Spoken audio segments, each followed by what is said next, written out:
Okay? So this is an agreement that we will sign today, and we will remember it. And as I said, it does not expire, meaning you'll take it home. One you give me, one you take home. You take a picture of it every time you open your eyes in bed, and you grab your phone, you look inside and say, ah. Or you post it on your wall, and when you open your eyes every day, you look at it. That's the only way. It's the only way. Because once we make this agreement, it's like getting a mortgage, right? We have to fulfill our obligations. So, can anyone tell us what does a plus b squared equal to?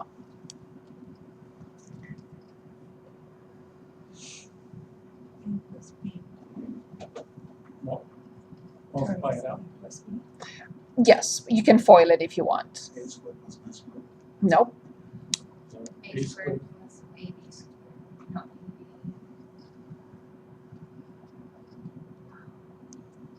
B squared plus 2AB plus B squared. Correct. In case you forgot this, this is the time to cement it for good. In case you forgot how to get it, let's do that. Today is the 31st. A plus b squared means a plus b times a plus b. And if we FOIL, a times a is a squared. A times b is ab. Now this, ab again, plus b squared. That's why these two become two terms, because we combine them. And that's how we get this. And this is our agreement that starts now. So a squared plus 2ab plus b squared. This was done in the previous course. We are going to review it when we review chapter 6, but I would like to cement this now for the rest of the time, okay? So based on this explanation, I would like you to make up an example. So make up one.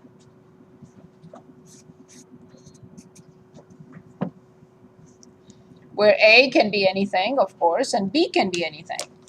A is the first term, B is the second term. Can anyone give us two terms?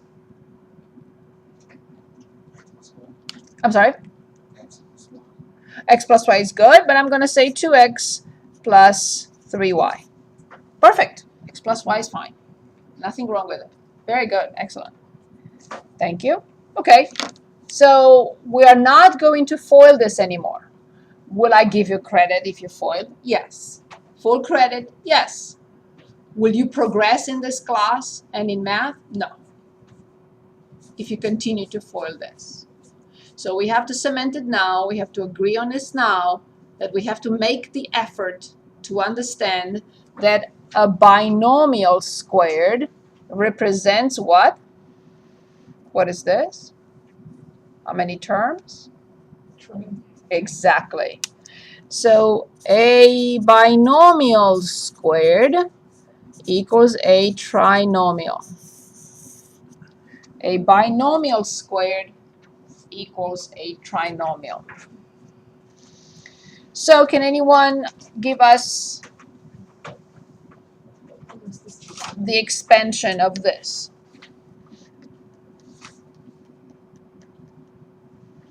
So what does this really mean? How do I understand or remember this?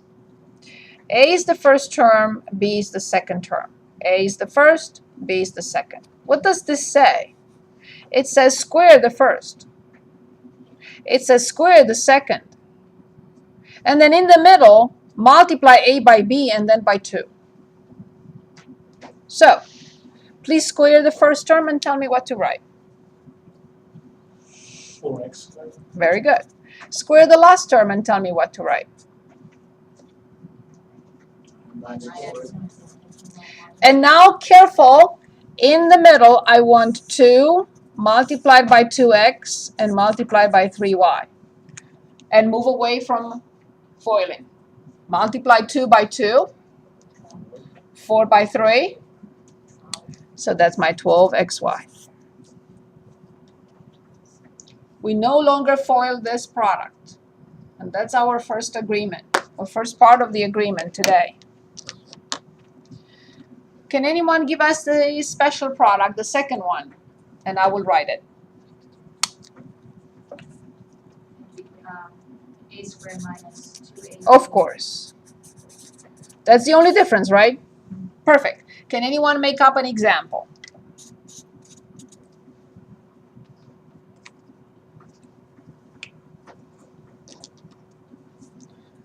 Any example you want to use?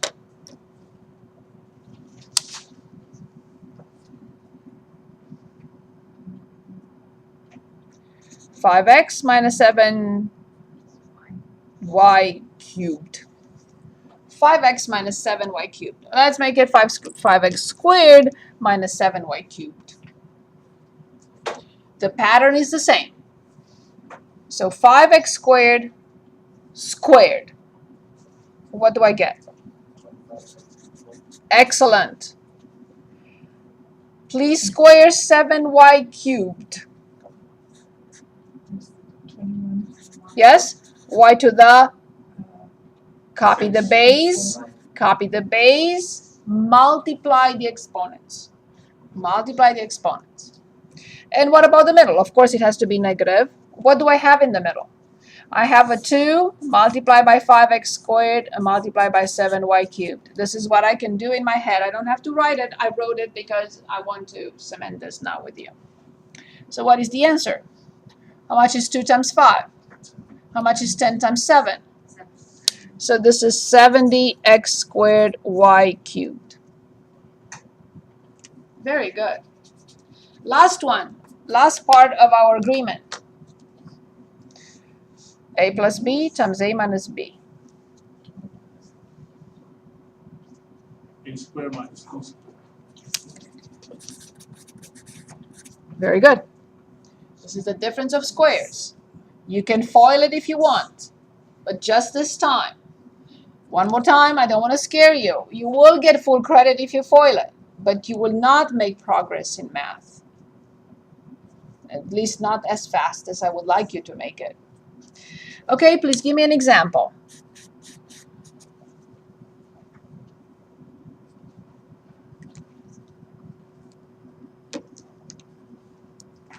Nine x to the fourth 9x to the fourth minus minus 1. Let's say 1. And what will be the other one?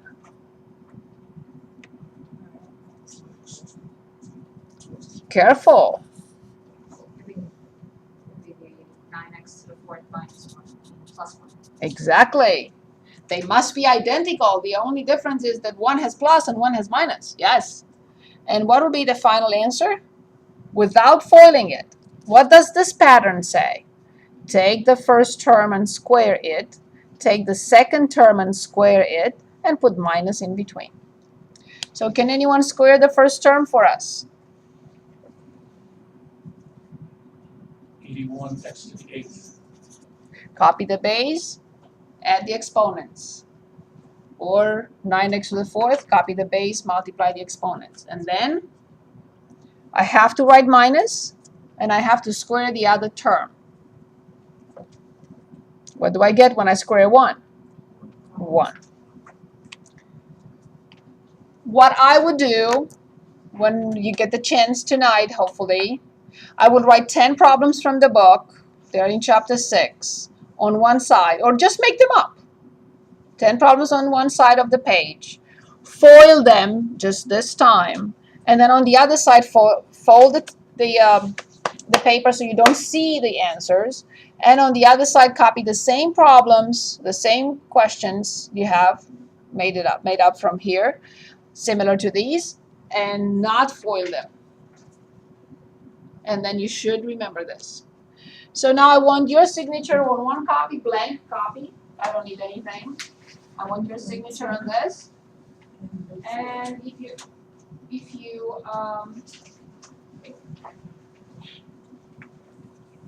if you ask about this a month from now, I'm gonna say we have an agreement.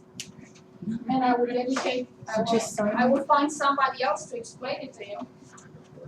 Yep. Very good. Very good. Thank you. Just to sign out until 13. Yep, just the blank one. I just need the blank one. The blank one. Okay, but the blank one signed. The blank but signed. Thank you. Thank you. Thank you. So now I know we have an agreement, and this has no expiration date. That's okay. That's fine. No expiration date. This goes on forever. Okay? So if anyone says, I don't understand how we got that 70, then I'll say,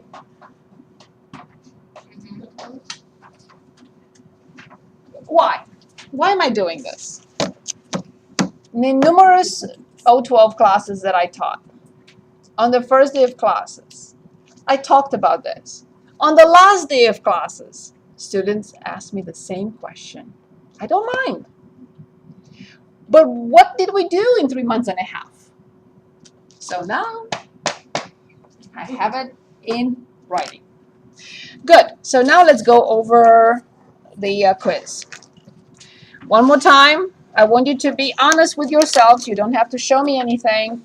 But if your grade is below 70%, you must write on the back when nobody sees you, I have no clue. I may not belong in this class, but I am going to make it happen. This professor will help me. And I am motivated. And I will do whatever she says so I can get a good grade and move on. I know I sound like a broken record. I always do. I apologize to you now for the next 3 months and a half. Okay, so number one, what do I do? I'm going to copy them here because I run out of room. I always run out of room. In the middle of after about an hour, I'll take 1 minute to do my thing here and start uploading the file, the video, because otherwise it takes an hour. Okay, so I will take 1 minute of your time when the clock says an hour. What do I do here to simplify? How is it called? What do I do? How is this called? It's called a monomial. It's one term. It's a factor right here. How is this called again? Exactly. Thank you. We just wrote it a second ago. So we are multiplying a monomial by a binomial. What we do is called, thank you very much, we distribute. The negative 2x to 3x squared minus 5. What do I get? Very good. Plus. Very good. If you didn't get this one correctly, you have minus 10. Solve the inequality and graph the solution set. 7x plus 9 greater than or equal to 8x minus 3x plus 1. How do I proceed? What do I have to do? What type of statement is this? What is it?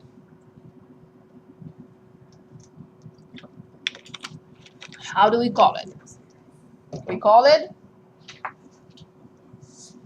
an inequality because of this symbol. It's not an equation, but an inequality. Good. What do I do? How do I solve an inequality? Yes, but first of all, I would like to combine these two. So then I have 7x plus 9 greater than or equal to 5x indeed plus 1. It's a habit of mine I forgot to mention this. This is very important. If I present in class a method and somebody else in the math lab presents to you or teaches you another method, or you open the book and you see a third method, I want you to choose the method you are comfortable with. It doesn't matter to me. Okay? If you prefer this one, use it. If you have a different one, I don't want you to change anything if it works. So now here's what I like to do. I like to keep the variable on the left-hand side 99% of the time, not always, but most of the time. And all I have to do is just move this term here and move this term here. Because I need the variable to be on one side alone and the terms with no variable on the other side. So the reason why I do this instead of writing minus, plus, plus, because the idea is when I need to move this term to this side, all I have to do is change its sign. When I have to move this term to this side, all I have to do is change its sign. So when I move this, I have 7x minus 5x, which is 2x. When I move 9 to the other side is 1 minus 9, which is negative 8. When I move terms around, I don't change the symbol of the inequality symbol. That has to stay. Now I can divide, and I will divide both sides by 2. And I don't have to change the sign, or the inequality symbol, I should say, to be exact, because I'm dividing by a positive number. So I divide both sides by 2, and I get x equal to negative 4. I would read this inequality because I'm asked to simplify it. Any questions? I'm asked to present it and graph it. So any questions here before we continue? Okay, so I read inequality. X is any real number that equals negative 4 or is more than negative 4. So this is the real line. Which direction am I going? Right, more than negative 4. So if I need to graph it, 0 is in the middle. Negative 4, don't care. I don't care for units. That's all I need to do. Because of the equal symbol, this will be a full point.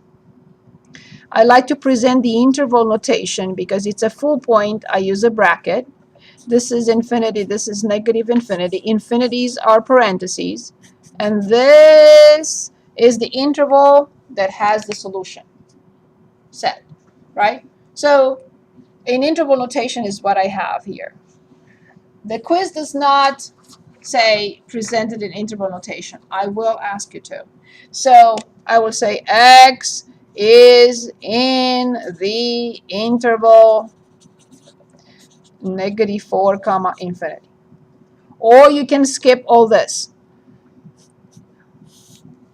X in, I'm fine with that. X in negative 4 to infinity. Any questions on this problem? Yes, please.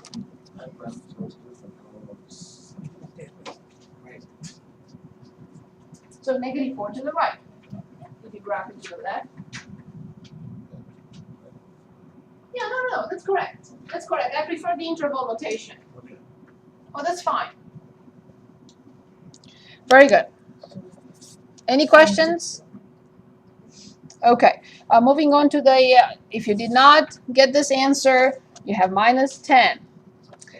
Number 3, we are given the slope, which is negative 1/2, and a point which is negative 4 comma 5. We're asked to write the equation in the form y equals mx plus b. What do I need to do?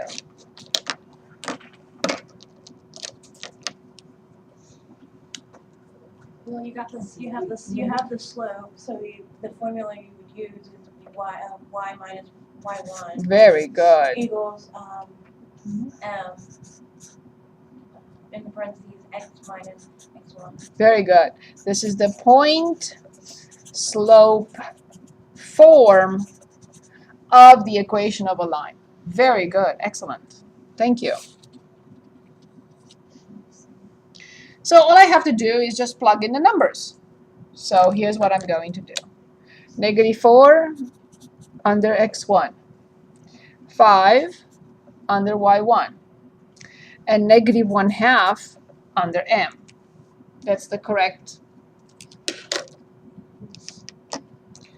replacement or substitution. Good. So then I have y minus 5. That's the left-hand side. Equals negative 1/2. And now I have to be very careful what I write inside. X minus negative 4. What is x minus negative 4? Very good. Now, because we are asked to present the equation in the form y equals mx plus b, what will I have to do?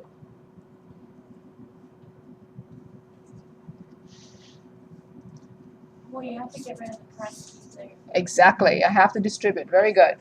So negative 1/2 times x equals, of course. And then negative 1/2 times 4/1. 4 is 4/1. Negative 1/2 times 4/1. How much is that?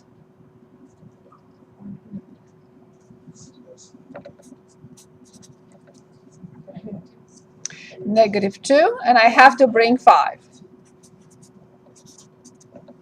We're adding 5 to both sides, or we are moving 5 to the other side. So what is the equation in the mx plus b form then that has this slope and passes through this point? Negative 1/2 x plus 7. Careful. Maybe I did it wrong. I have $5 and I owe you 2. Sorry, I did the math wrong. Very good. Now we're asked to graph this function or this equation. And you're going to say, use the point and the slope. And I'll say, okay, but it's not the best way. The reason why it's not the best way is because only the linear function, like this one, linear equation, can be graphed using a point and the slope. No other function has a slope. So what I always recommend is the x and y intercepts. So let's do that. So how do I determine the x-intercept for any graph? And how do I determine the y-intercept for any graph, any equation, any function? How do I do that? So I need to determine how many points, by the way, in order to graph a line. How many points I need? 2. Exactly 2. 2 points. Good. So how do I determine the x-intercept? The x-intercept is where the graph does what? Crosses the x-axis. What is the y-intercept? It's the point where it crosses the y-axis. Good. How do I determine the x-intercept? X is 0. For the y. This is x equals 0. What is this? It's the altitude. What is this? Y equals 0, right? This is the altitude, y equals 0. So if I want to determine the x-intercept, I have to make y equal 0. If I want to determine the y-intercept, this is the position, right? This is x equals 0, this is x equals 1, this is x equals 3. So the x-intercept is determined only when y is 0. The y-intercept is determined only when x is 0. Perfect. So let's start with x equals 0. If this equation x equals 0, how much is y? And what is the ordered pair that we just determined? Excellent. Good.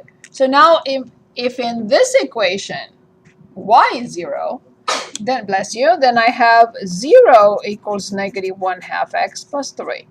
Can anyone tell us how to determine x from this equation? What do I need to do? Minus the 3. Right, right. However, I prefer x on the left-hand side, so I'm going to take this term here, and I get 1/2 x equals 3. Because it was negative on one side, when I move it to the other, it will be positive. Because I have to add 1/2 x to both sides. Instead of writing it, I'm thinking, okay, I'm taking this term to the other side, I change its sign. What now? How do I get x? If I multiply by 1/2, then I will have 1/4 equals 3/2.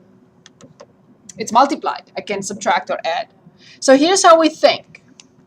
If we need to get rid of 5 in front of x, I multiply by 1/5. If I need to get rid of 1/2 in front of x, I multiply by 2. Right. Because that's how we get rid of a fraction, right? So I have to multiply this side by 2/1 and this side by 2/1 for this to go away. Because 2/1 times 1/2 will be 1. So then the left-hand side is x and the right-hand side is 6. What is the ordered pair that we just determined as being the x-intercept? 6 and 0. 6 and 0 indeed. Very good. Okay, now I'm back to this because I have the grid here. I'm going to graph it here. So I have to plot 0, 3. And I have to plot 6, 0. Do we agree with that? Okay, 6, 0 and 0, 3. Is this aligned with a positive slope or negative slope? So if you want to look at me, is this aligned with a positive slope or negative slope? This one. That's positive. Positive, right? Okay. What about this one? Negative. Since the slope is given to us and it's -1/2, what do I expect? Do I expect a graph like this or I expect a graph like this? Like this. Good. I'm checking just to make sure that I'm not making a mistake. So here it is. As expected, aligned with a negative slope, and I have to write its name. Its name is -1/2 x plus 3.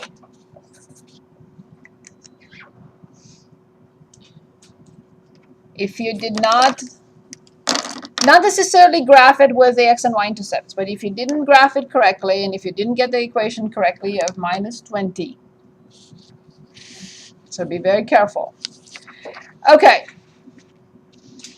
Number 4. We're asked to find f of -1 and f of 0 for the following function. And that's my page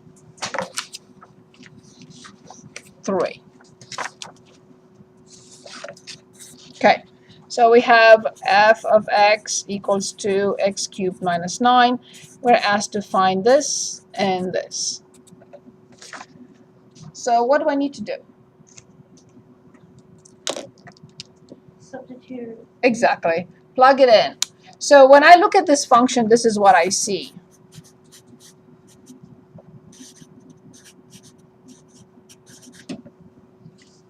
This is the pattern explained by this function. This is what it tells us. So if I have here 0, then I'll have here 0. If I have here -1, then I'll have here -1. So let's determine the one with 0. 0 cubed is 0 times 2, and 0 minus 9. Good. Can anyone give us the ordered pair that we just determined right now for this function? Again, x is 0 and y. Excellent. Thank you very much. Indeed. Perfect. Okay, let's determine the one with -1. How much is -1 to the third? -1, careful. -1 times -1 times -1. Of course, a negative number raised to an odd power is always negative. Good. So then -1 times 2. And -2 minus 9. I owe you $2, and then I ask you, please give me 9 more. How much do I owe you now? Very good. So what is the ordered pair that we just determined for this function? 0 and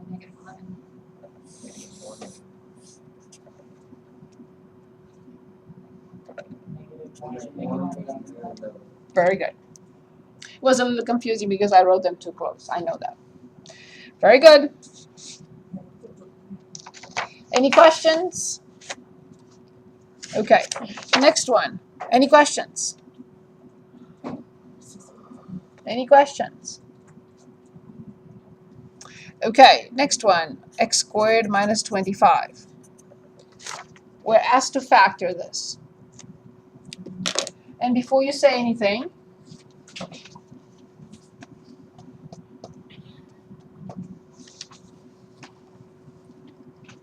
I'm trying to be funny. Sometimes I succeed, others I don't. So, what is this? X minus 1. Very good. Excellent. That's it.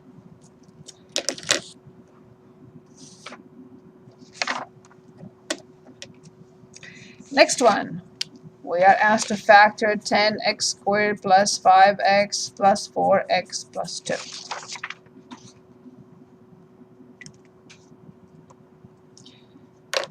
And you could say, and I would have to agree with you, combine 5x with 4x and you get 9x. Yes, but if we do that, it will be more difficult to factor. We are asked to factor completely. Then wouldn't you factor out this 10x squared? Nope. Make it easier? I don't know. No, we cannot do that. No. So what do we do? I know, right? How many terms we see in this polynomial? How many terms? If we exactly. If we don't touch it, don't do anything to it. How many terms do I see? Disregard the fact that we can combine 5x with 4x and get 9x. Let's say we have indeed 4 terms, and we do. Then I'm thinking, how do I factor 4 terms? I have a big handout for you when we get to reviewing chapter 6, so everything will be super explained and over explained there. So when I see 4 terms, the idea is only one. Factor by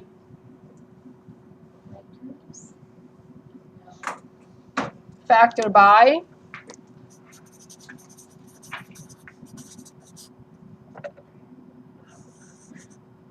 Grouping. thank you. Factor by grouping. 4 terms, factor by grouping.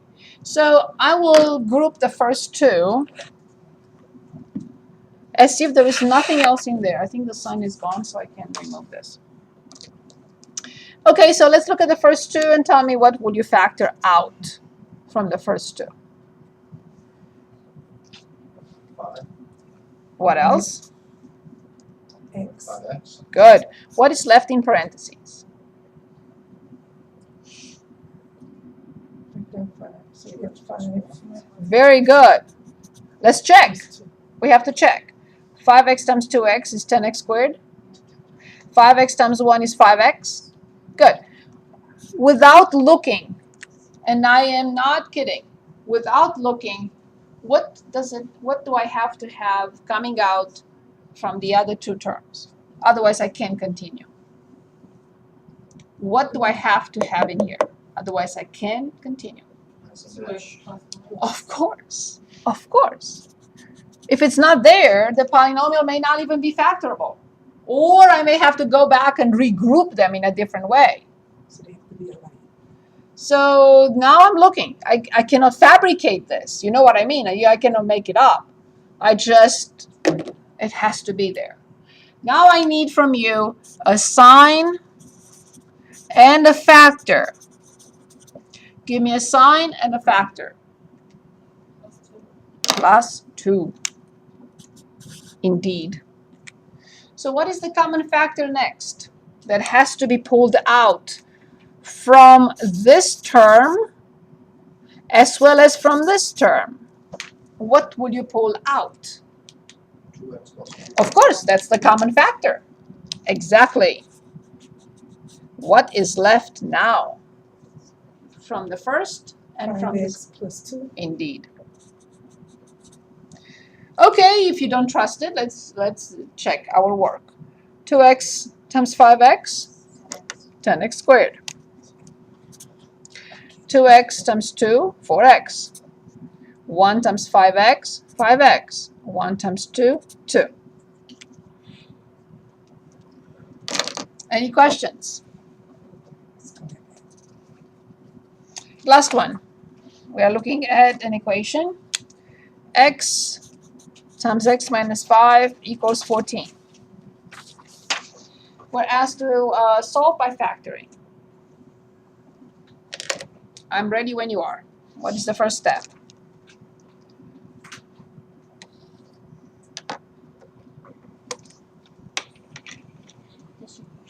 Absolutely. Thank you. So then I have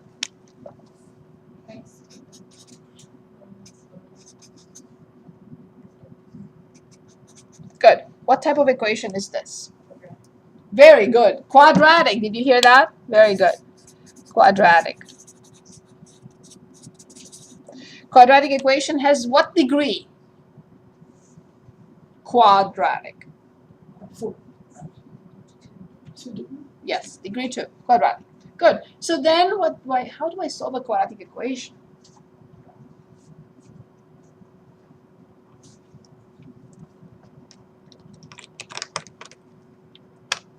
What do I need to do?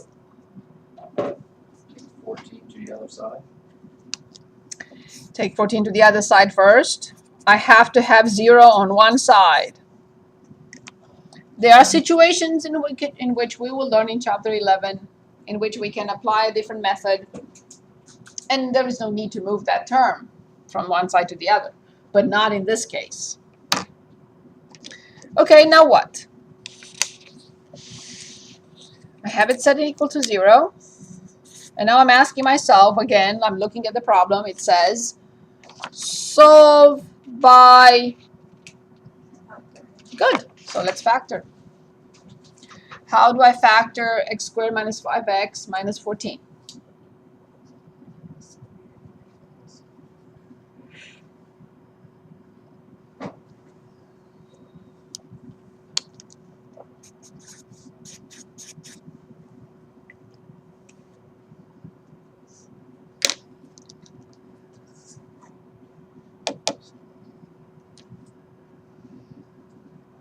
Hello, are you in my class? Which class no, you are? that's Are you? math. No, that's not math. You're not looking for math? No. That's not good. Whatever else it is, it's not good.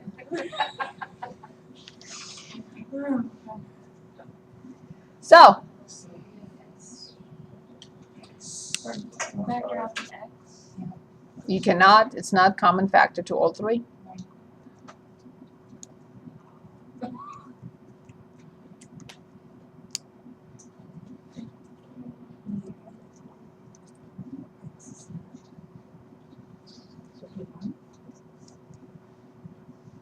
Okay, so let's talk about this for a moment.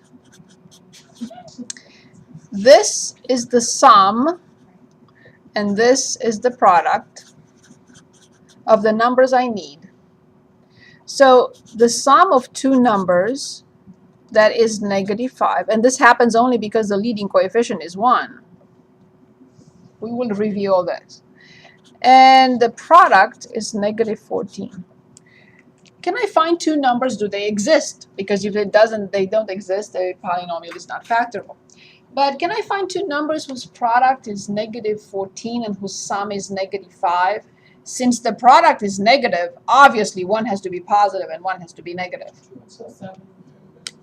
So -7 and 2. These are the numbers that will help us factor. Only because the leading coefficient is 1. So x minus 7 and x plus 2. Let's check. X times x squared. Positive 2x minus 7x is -5x. -7 times 2 is -14. Now I have to use the zero product principle.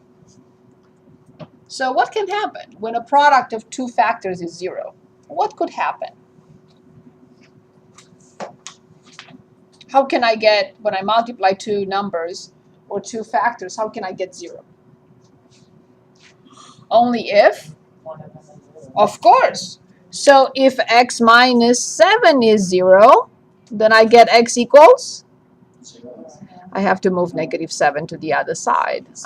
Yes. Only 7 minus 7 is 0, correct? And then if the other factor is 0, then how much is x? 2 plus 2 is not 0. I have to move positive to the other side. It's -2. So that's how I get the solutions.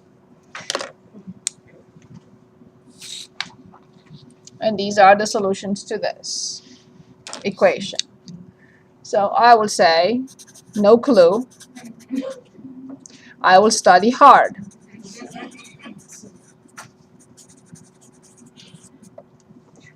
Okay, so please write that down. I'm not looking. We are ready now to start. Ready? So our class ends at 6:20. So I'm okay. I can run the video all the way. Okay. The first section that we start with, and always have the syllabus with you. That would be the best. You will never not know where we are, what we are doing. Here it is. 9.2.8, 9.1, 3.6, and so on and so forth. Okay? Everything is at the end of the syllabus. So let's look at section 2.8, linear inequalities.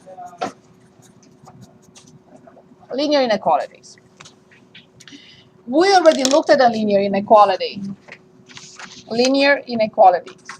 We already looked at the linear inequality at this quiz. So can anyone point out which number is the linear inequality from 1 through 7? Number 2. Very good. Excellent. Okay, so we know how they look. There are different types, however. No cell phones, please. I saw that. And on page 154, I want you to participate, and once I know your names, I will call on everyone to participate. Okay, I can't let you sleep in there. Okay, so let's start with problem 40. And that is 5x plus 4 less than 4, parentheses, quantity 2x plus 3. Solve the following inequalities and present in interval notation. Present the solution in interval notation. If we need to graph it first before we write the interval solution, that's fine too. The solution in interval notation. Good, I'm ready when you are. Suggestions, please.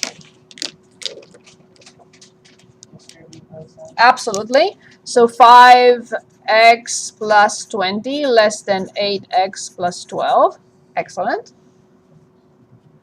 And if you like my method, I recommend it, but you don't have to. I will move terms around in one step. I will move 8x here, and I will move 20 here. But don't forget, we need to change their signs. If they're positive, they become negative on the other side. If they're negative, they become positive on the other side. So can anyone tell me what to write at this stage? Excellent. Less than? Wonderful. Now I have to be careful because in order to solve for x, I have to divide by? 3. Negative. Exactly. When I divide both sides of an inequality by a negative number, what do I have to do? And don't say anything just yet. I wanna cement this. I like cement. You're gonna go home and she talks about cement all the time. Okay. So let's say 2 is less than 10. I hope you agree. For whatever reason, let's say I want to multiply by negative 1. So I have negative 2 and negative 10. So on the real line, I have 2 and I have 10. But now what happens to negative 2 and negative 10? Negative 2 is here and negative 10 is here. So the inequality cannot no longer be this. It has to switch because I multiplied both sides by a negative number. That's not going to happen if I multiply here both sides by 5. 10 is still less than 50. I won't change anything. Excellent. So then when I divide both sides by negative 3, I will have x on the one side, I will have 8/3 on the other, but no longer less than, but greater than. And now in interval notation, how do I present this?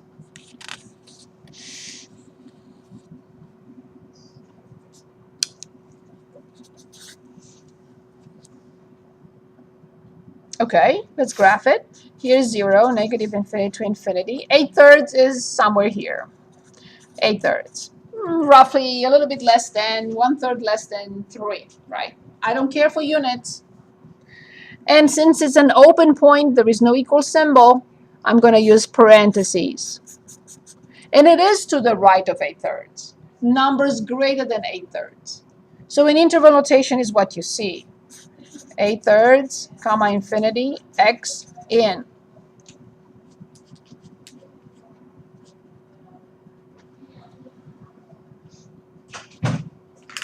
Any questions on this problem? Okay.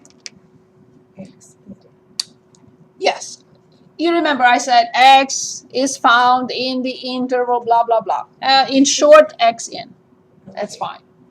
I want to look at 48. 1/3 times 3x minus 1 less than 1/2 times x plus 4.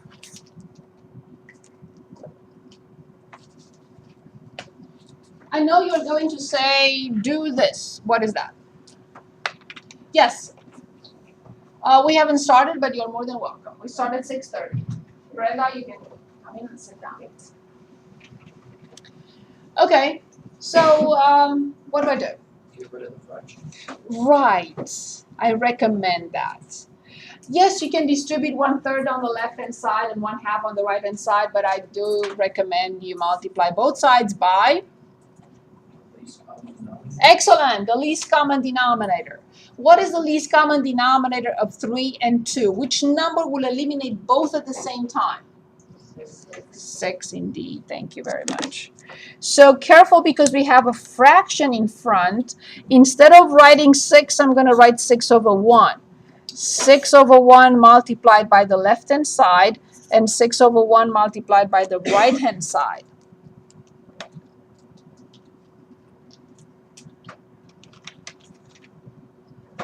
So now the left-hand side, you have to give me a number here.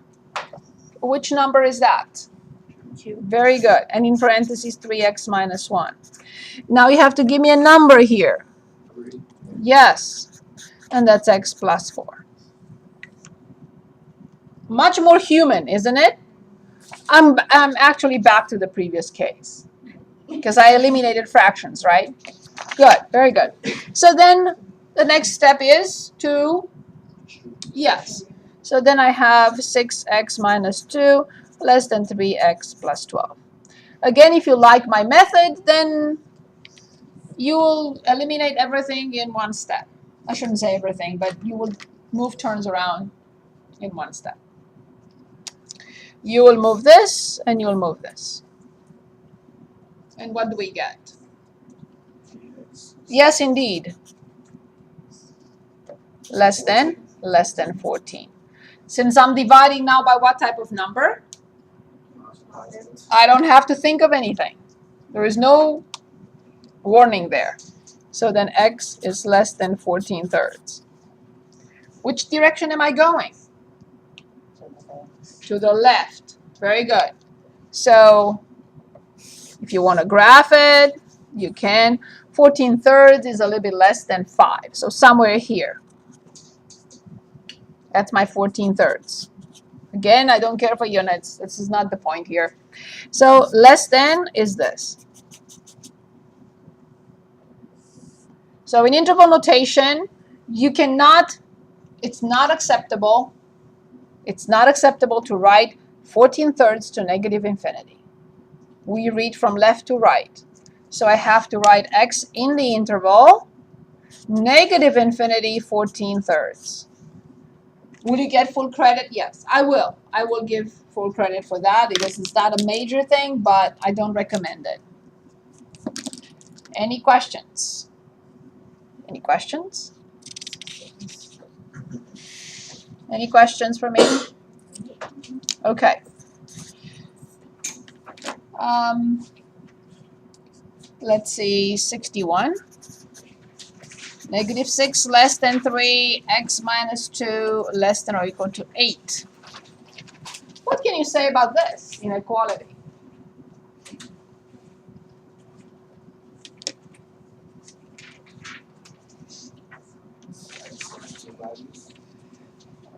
Is this an inequality? Yes. Is this an inequality? So it's basically two inequalities. That's the reason why we call it compound inequality. This is a compound. Compound inequality. We can still solve it in together. We don't have to separate them. And I kindly ask you, do not separate them. Okay, first step, please. Yes, I have to. Excellent. Well, we make a very good team. Okay, then what do I want to or need to get rid of? Add the 6. All three sides. Excellent. So I'm going to write that now because it's important to remember. So we are adding 6 to all three sides. What do I get on the left? 0. Okay, what do I get in the middle? Of course. What do I get on the right-hand side? Very good. What will be the next step? What do I have to get rid of now? Yes, and I have to divide, again, all three sides by 3. I have $0 in my pocket, and I choose 3 of you to share my 0 with. I'm going to cut my 0 in 3. How much will I give you? 0. Okay, so that's 0. Good. Less than? Less than or equal to? 14. Good. So now let's graph this in order to write the interval notation. So 14/3 is a little bit less than 5, so I'm going to say here it's a full point. But 0 is not a full point. Do you understand the difference? One has the equal symbol, it's a full point. The other one doesn't have the equal symbol. It's not a full point. So this will be a parenthesis, and this one will be a bracket. So this is the interval solution. X in the interval 0, 14/3 with a bracket.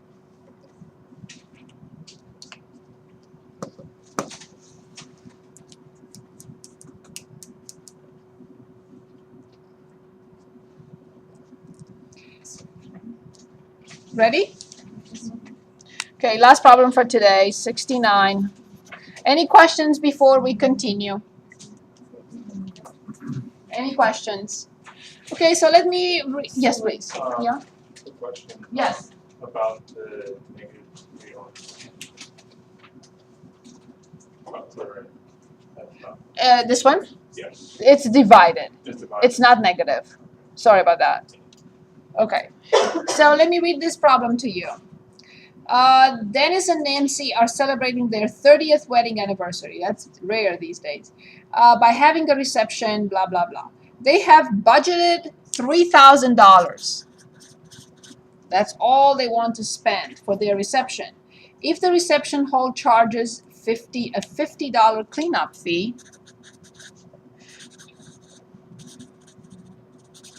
okay, I'm taking notes, I have to, plus $34 per person, $34 per person. Find the greatest number of people that they may invite and still stay within the budget. So they have a budget of $3,000. They are charged $50 at the end of the reception for cleanup, and they are charged $34 per person. And they want to know how many people they can invite. The presentation has to be an inequality. You cannot say, oh, I'm going to add this, I'm going to subtract that, I'm going to divide. No. You have to show me an inequality that we solve to get the number of people that Dennis and Nancy can invite to their reception. So can anyone come up with an inequality that will solve our problem? 30,000 less than or equal to 3 plus 3 for X. So 3,000 Less than or equal to. Greater than. yes. So whatever I put in here has to be less than or equal to 3,000, correct? Yeah. Very good, excellent. Okay, so what do I put on the other side? Very good, very good. So I would have written it, which is perfect. It's not a mistake, but I would have written it like this. $34 per person plus the cleanup fee. I have to stay within the budget. It has to be less than. This is the same inequality. It's just it's red from this side. It's the same thing. Right? Okay, how do I solve this inequality? What do I have to do first? Yes. So 34x less than or equal to 5092. And then x less than or equal to, I have my calculator myself. So 2950 divided by 34. And I get, is it 86.7? 86.7? Okay. I cannot say this, 86.7, right? So, no, I cannot. I cannot because I will be going over the budget. Okay? So I will say solution